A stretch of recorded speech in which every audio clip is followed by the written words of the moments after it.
It was noon, but the sky darkened as if the own creation could not bear what was about to happen. The wind dragged the dust with violence, and every burst it seemed whisper the end of something, or maybe the beginning of everything.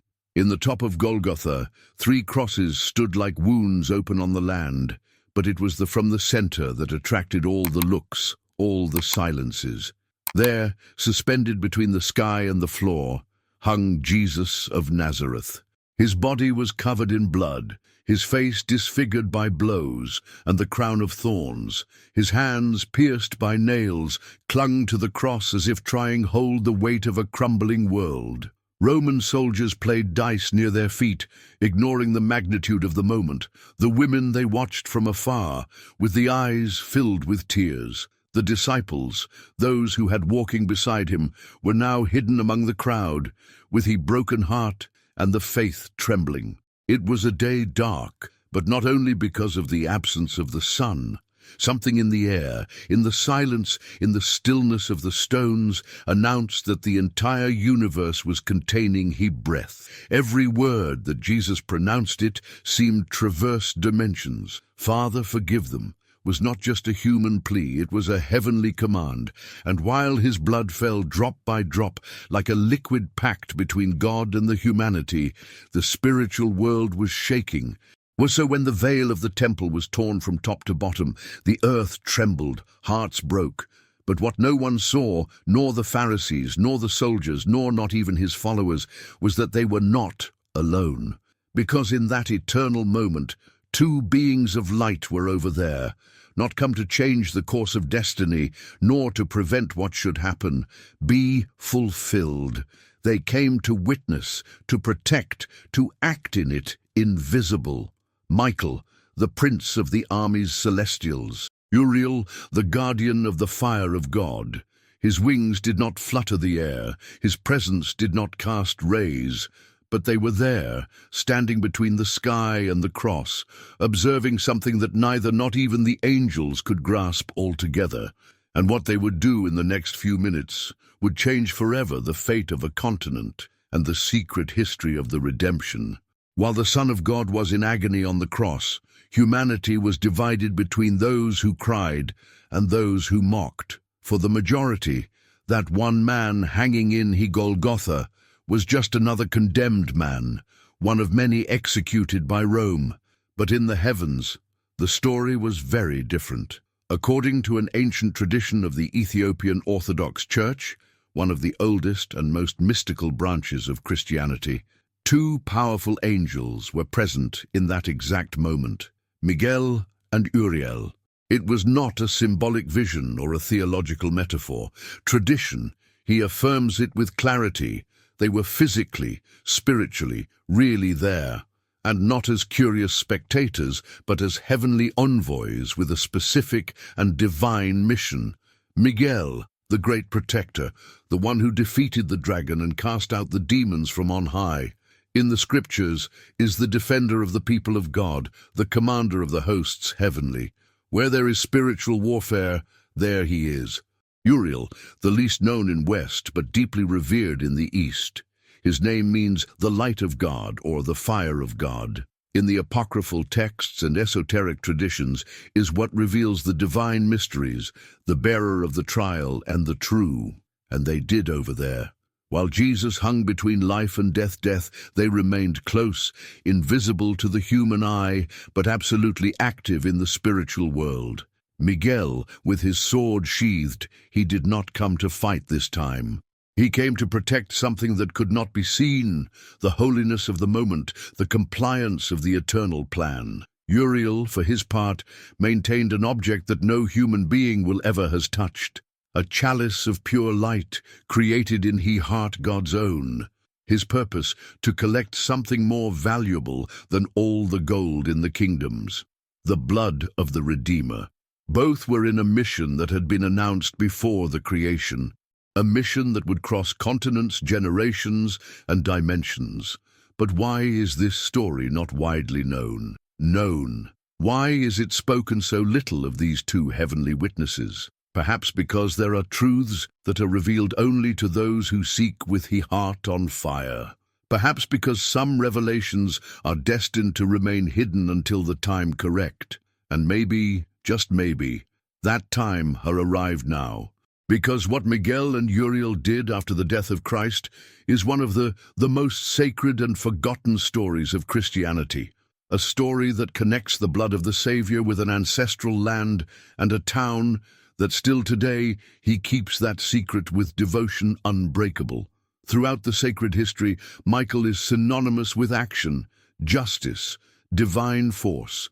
He is the commander of the heavenly army, the one that faced Satan and launched out of the sky. In prophetic visions is the one who rises up for the people of God in the final moments. And yet, in Golgotha, Michael did not fight, did not descend with lightning, did not destroy those who spit on the sun. He was there and did not intervene. It is a disconcerting image, the most powerful among the angels, witness of the humiliation of his Lord, remaining in absolute silence with the sheathed sword. Where was his justice? Where the power that shook the heavens? Miguel was not sent that day to fight.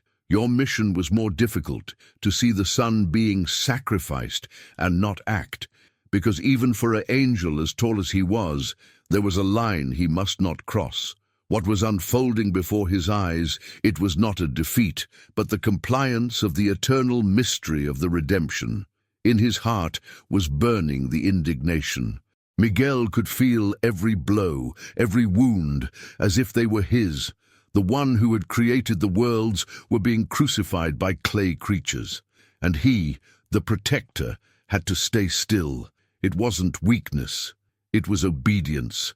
The divine plan demanded silence. Even for those who had been forged for battle, Miguel knew there was no glory in preventing the sacrifice. The true victory would not come by the sword, but by blood. This moment reveals the other face of the celestial warrior, he who knows how to contain his strength through love, through fidelity, through a greater purpose.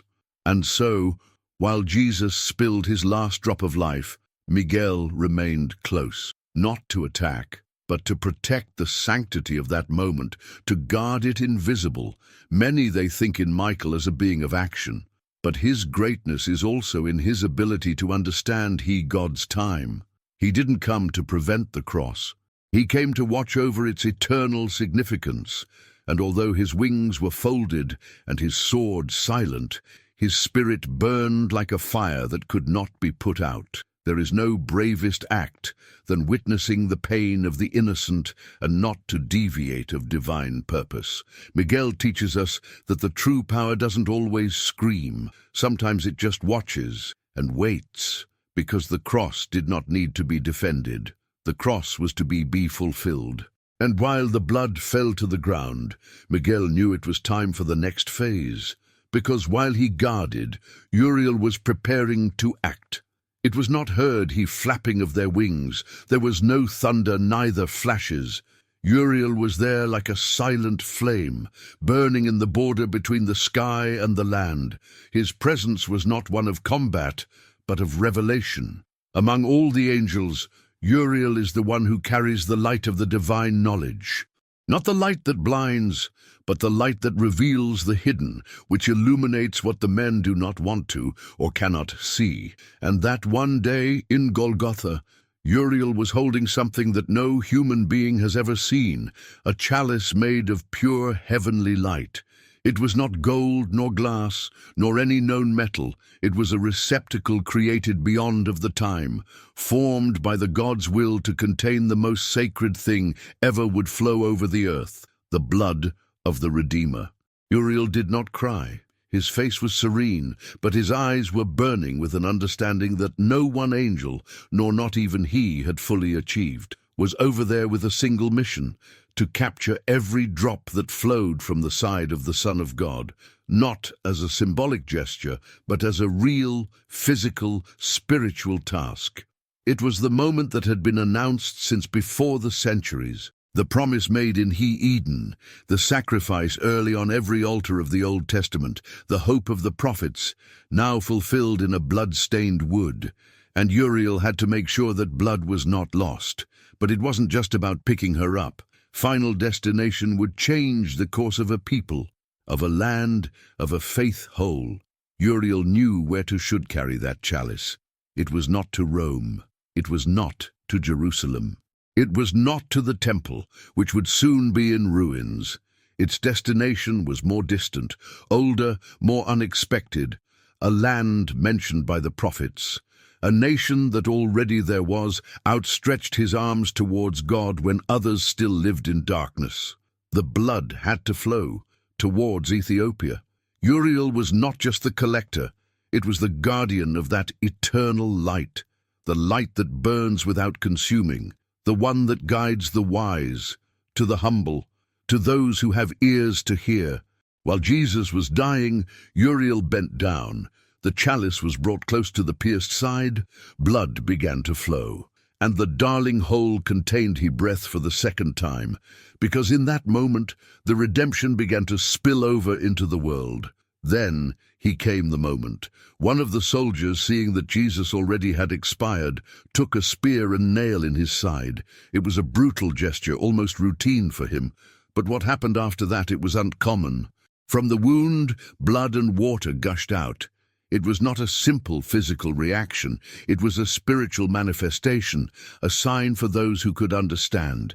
It is no coincidence that John, the beloved disciple, wrote it down with such emphasis, and he who saw bears witness, and his testimony is true. That blood, that water, were the symbols of the total redemption, purification and sacrifice, life and death, new birth and complete surrender. And there was Uriel, in the exact moment. The chalice of light that he had brought from the confines of glory was extended, with a precision that was not earthly. The blood fell drop by drop into the heavenly vessel. Not a single one was lost. Each drop contained more than red blood cells. It was divine life poured out. It was the signature of the new covenant. It was the price that no homem could pay, and that now ran freely before blind eyes. Uriel was not just a collector, he was a witness, a custodian. While the others, they cried, mocked, or simply they ignored him, I knew what each drop represented. I knew that this sacred fluid had to be taken to where it would germinate living, unshakable faith. The sky was in silence, not because I didn't feel, but because contemplated. The angels, millions of them, stopped his flight. The entire universe held his existence on pause, while the blood of the Lamb entered in. He chalice of the eternity was a sacred act, a ritual without words, a ceremony that no human priest could officiate, and when it is filled, he chalice, Uriel it raised toward his sky. A faint glow surrounded. It was not spectacle, but reverence. Redemption had been harvested. Now it had to be sown. Miguel, who until that moment had remained firm as a silent guardian, finally moved, not with violence, but with purpose. The two angels looked at each other. They did not speak, but they knew. The next phase began. They had to leave, because that blood could not remain static. It should not stay in Jerusalem, where it would be despised, nor be taken to Rome, where it would be used as a symbol of power. Its destiny lay beyond of the desert, beyond from the Red Sea to the south, to a prepared land, a land that had waited for this moment for generations. The blood had to travel, and the angels now would carry the redemption on his wings. The chalice of light shone like a star in Uriel's hands. He was no longer there empty.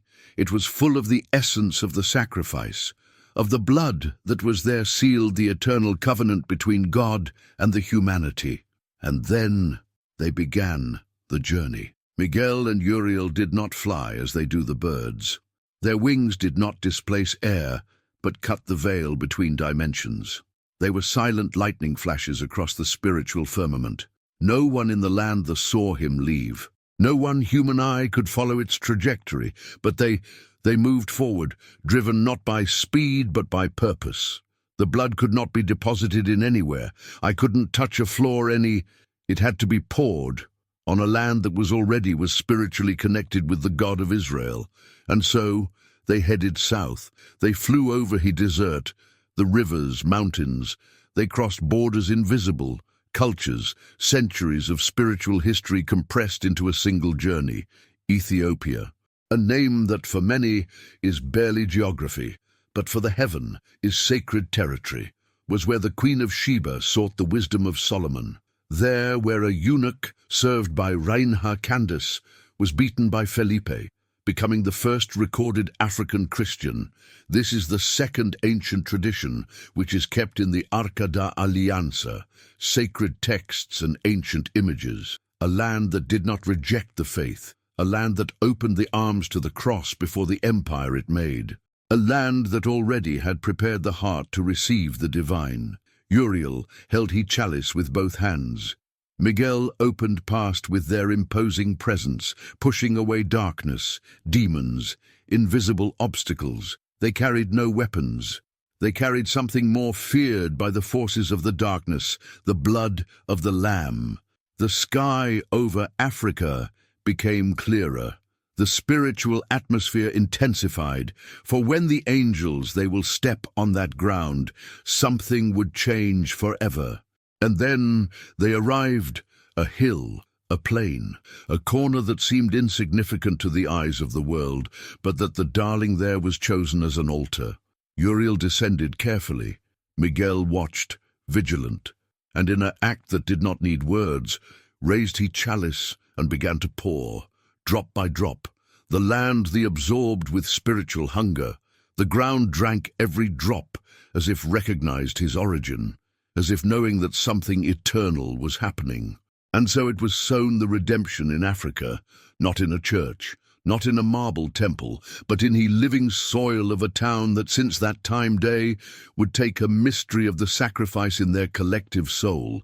But that was just the beginning. Every drop descended of the chalice of light like a liquid flame. It didn't just fall to the ground. It penetrated in the earth as an eternal seed, a spark of redemption that activated something dormant since the time ancient. The soil of Ethiopia was not common. It was a land of covenants, of prophecies, of sacred history, and now, with every drop that touched, became in a living altar. Uriel didn't spill everything at once. He was patient, deliberate. Like an ancient priest, he offered every drop with intention, consecrating hills, valleys, stones, and hearts. And while the divine liquid melted with the African dust, something began to change. The atmosphere, the air, the vibration of the place. It was as if the time himself stopped for a moment, as if he ground breathes, as if the darling, he said, "Here, my blood has touched the eternal." Miguel watched. He didn't need to act. I knew what was happening. There was a spiritual sowing that would bear fruit for centuries, and it bore fruit. Years later they emerged testimonies unexplained, apparitions, revelations. They rose churches carved in the rock like those of Lalibela, considered wonders of the world. Monuments that, according to the tradition, were built with the help of angels during the evening. Faith in Ethiopia was not born from the Roman influence, nor that of the expansion Western, born directly of the sky, from a secret, intimate, sacred act, from the moment the Saviour's blood touched that land and the claimed as his own. And that spiritual mark did not disappear. It was passed down from generation to generation, in generation. Not only in temples but in songs, in oral histories, in the way in which the Ethiopian people lived their Christianity, with reverence, with fire, with mysticism. The connection is so strong that, even today, the Ethiopian cross is not just a symbol. It is a living heritage, a testimony that in somewhere in the time the darling decided make Africa a refuge for his glory. Uriel had complemented his mission. The chalice, now empty, it shone with a soft light. It did not contain already blood, but yes, divine memory. Miguel nodded. It was time to leave. The work was done, but it wasn't an end. It was the beginning of a story that still continues, a story hidden from the eyes of the world, but engraved in fire in the hearts of those who believe, because when the blood of the Redeemer touches the land, nothing is ever the same again. The centuries' empires passed, fell, doctrines were fragmented, but in the mountains of Ethiopia, something remained unalterable, a faith burning, woven with the memory of the sacred. The Ethiopian Orthodox Church was not born out of colonial expansion or political imposition.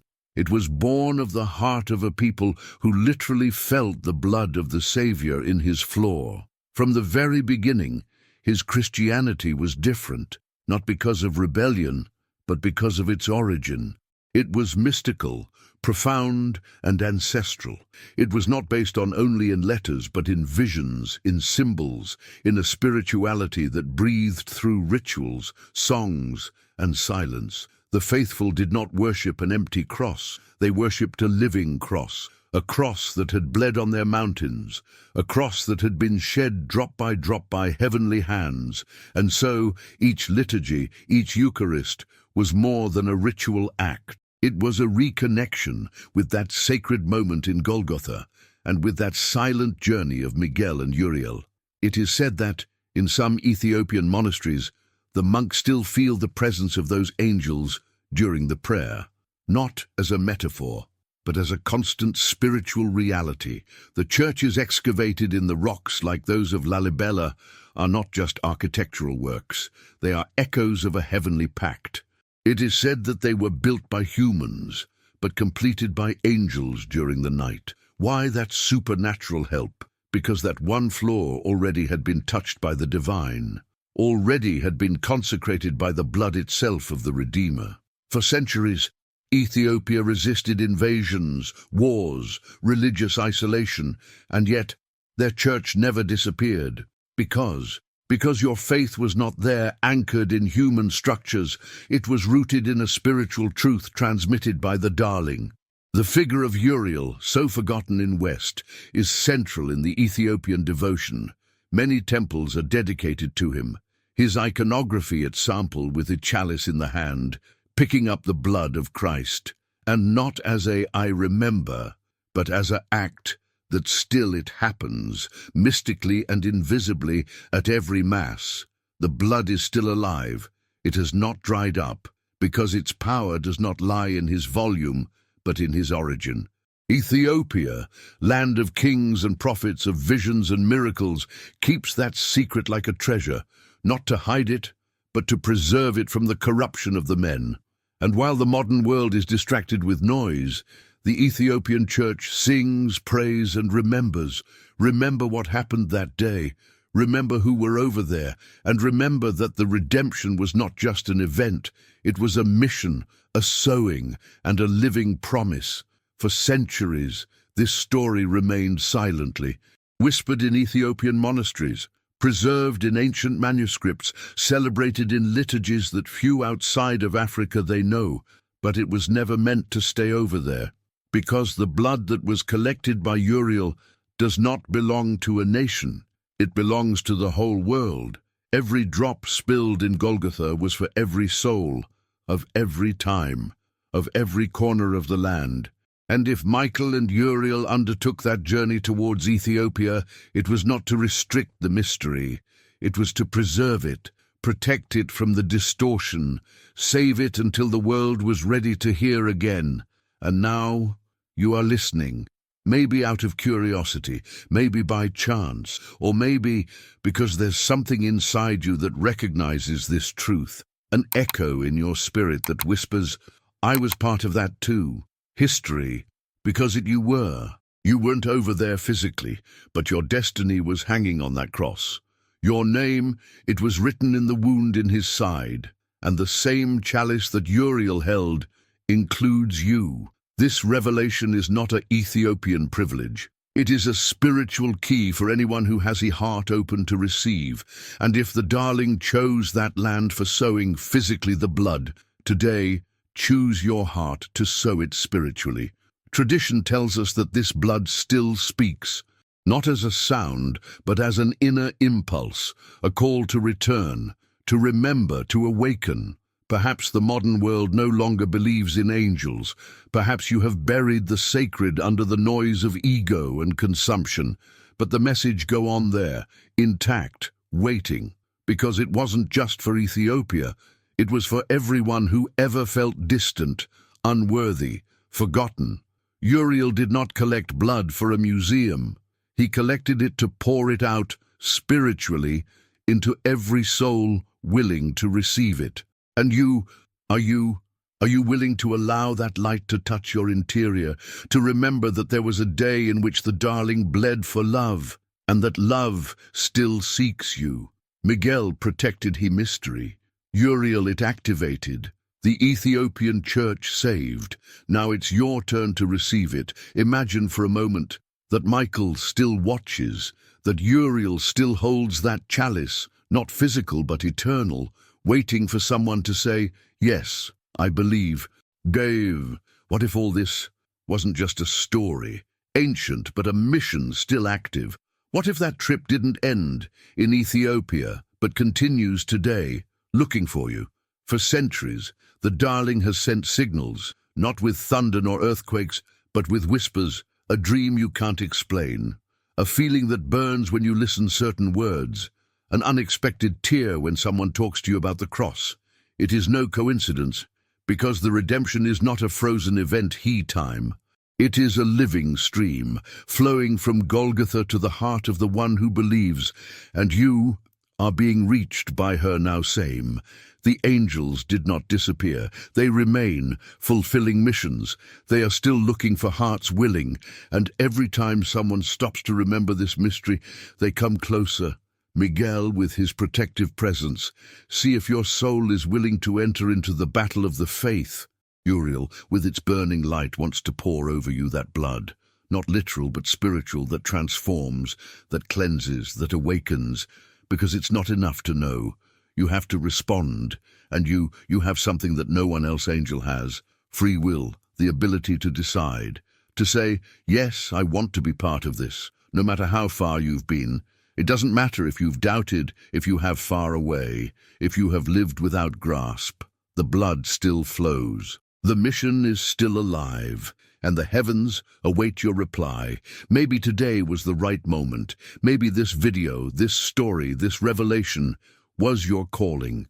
We don't ask you to believe blindly. We invite you to feel, to allow your spirit remember what your mind has forgotten. You were there. You were loved from that cross, and you can receive that light now. If this story touched something inside you, don't keep it to yourself. Share it, comment, subscribe, and let others also discover what Miguel and Uriel did and what they do next doing, because this is not the end. It's just the beginning.